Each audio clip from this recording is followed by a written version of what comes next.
서울중앙지검 그 특별팀이 압수수색하러 가가지고 예. 초인종을 누른 상태에서도 계속 전화를 하고 있었거든요. 어떻게 그걸 정확히 알아서 거기에 대해서 통화를 하는가. 이 점에 대해서는 압수수색 사실을 미리 알고 있었는가. 그때 당시의 상황에 대해서 정확히 수사가 돼야 되고요. 본인은 지금 한다고 오피스텔에 누워가지고 압수수색 팀하고 실랑이 하면서 울고불고 난리치고 정진상 부실장이랑 또 다른 뒤처리 해줄 사람들하고 통화하고 이런 상태인데 변호사를 누가 선임을 했을까요? 이건 이재명 후보와의 연결선을 지금 가리고 덮고 가짜 알리바이를 만들기 위해서 수사하고 있지 않나. 검찰 자체, 수사 자체도 좀 문제를 지적하는데, 그러니까 원전 지사 얘기는 정진상 부실장이 7분 동안 어떤 내용을 했는지도 수사가 불가피한 것 같은데 뭔가 검찰이 정진상 부실장을 놓아주고 있다. 뭐 이런 얘기입니까? 그러니까 지금 이제 검찰이 자꾸 의혹을 받는 게 뭐냐면 이재명 후보와 직접 관계된 부분을 일체 건드리지 않고 있어요.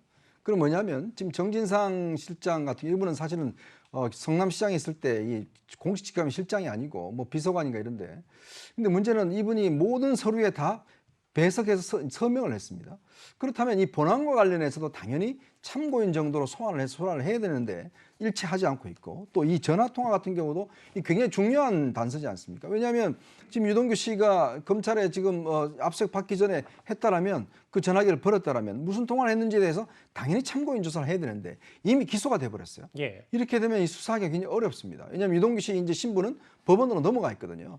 아마 자꾸 검찰이 이 관련된 부분에 대해서는 안 보려고 하는 게 아닌가, 저는 자꾸 그런 의혹이 듭니다. 근데 장 변호사님, 검찰 수사가 부실 수사 얘기가 나오는 게 통화 사실 자체를 몰랐다. 뭐 포렌식 과정도 있고 분명히 수사에 ABC가 있을 텐데 이 부분도 좀 많이 지적을 받고 있거든요.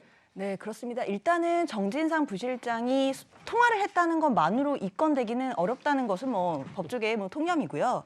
다만 이제 뭐 증거 인멸이라든지 뭐 다른 정황이 있어야 입건을 했을 텐데, 지금 검찰은 뭐 거기까지 나아갈 게 아니라 경찰이 가지고 있는 그 휴대전화에 대한 포렌식 내용을 받지를 못했기 때문에 이 내용을 몰랐다는 거거든요. 예. 근데 그게 이제 유동규 전 본부장이 뭐 텔레그램에 비번을 뭐 주지 않아서 경찰 포렌식이 지금 조금 어렵다라는 뭐 보도는 나오고 있거든요. 예. 그래서 제가 생각할 때는 이게 검찰이 뭐 수사 문객이라든지 뭐 부실 수사라든지 이제 이런 측면보다는 어떤 검찰과 경찰 간에 지금 양쪽으로 수사가 되고 있는데 예. 그 검경 간에 좀 소통이 조금 부족한 게 아닌가라는 좀 우려는 좀 들어요. 그렇지만 지금까지 현재 확인된 바로는 검찰에서 3인방을 또 구속 수사하고 있어서 분명히 예. 수사에 탄력을 받고 있기 때문에 알겠습니다. 좀 더 지켜볼 필요가 있습니다. 짧게 하나만. 잠시만요. 정말 죄송한데 시간이 좀 많이 넘쳐서 다음 주에 여쭤보겠습니다. 알겠습니다. 정진상 부실장 통화 의혹 얘기까지 정리했습니다. 뉴스타파 이제 마지막 주제가 기다리고 있습니다.